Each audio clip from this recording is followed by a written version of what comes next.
Michael back in 1998. I was an extra on in a movie in the States, and after shooting I met up with some of the crew, and they knew Michael and they knew that he was in Vegas, and I just tagged along and got introduced to him. Oh, and it just became a friendship from there. That's nice. Now, the last time you saw Michael was at his hotel in London in 2009. Tell me about that. Basically, I got a call a couple of days beforehand from one of his security, and they asked me to come and meet Michael in his hotel. They picked me up from Paddington Station, and they took me to the hotel, and I met up with Michael, and we talked, and he wanted to know how I was, and we talked a bit about his concerts, and then he made a request to me that kind of shocked me. What was that? He asked, well, basically he was explaining to me that, you know, when he was coming for the concerts, that he didn't want to get in touch with a British doctor, he didn't want the media to start making up stories about him, and he needed me to help him to get him some medication throughout the duration of the concerts. My family are in the medical field, so I kind of approached my family, and I told them what he'd asked for, and they told me that these weren't the type of drugs that somebody should have.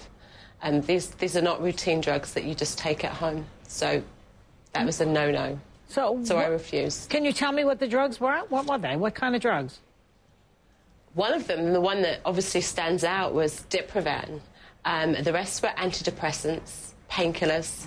And obviously that's not something that I could ever have done. Knowing what they were, never have provided him with any of that. Now, you later confronted Michael in an email and tried to help him. Now, how did you do that? After he asked me, I told him that I'd get back to him when I did a bit of research and asked my family members what these were. And then when I realised, I got back to him and I said, I can't do this. I can't get these for you. And I said to him that, you know, if he was sick, that he should go and see one of his doctors in the States and sort it out. And then it was from there I had the suspicion that maybe something was wrong. Maybe... You know, he needed help. Right. Maybe there was a dependency. Right. But did you warn anybody about it? Maybe that you had some concerns? Did you tell anybody? Yeah.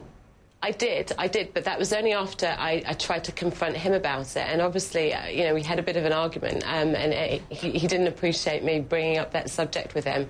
So I did try to talk to his security. I did try and talk to people around him, but it was kind of brushed off. And I don't know whether they were trying to protect him from the media, but I tried as best I could, and you know, I couldn't get through to anybody.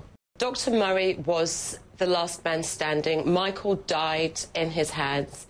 He was the one that, you know, gave the lethal dosage to Michael, but I believe that this enabling, this giving prescription medication to Michael had gone on for so many years, and there's so many doctors that should be held accountable, you know, for Michael's death.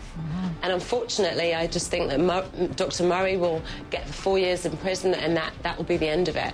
Those others have effectively got away with it.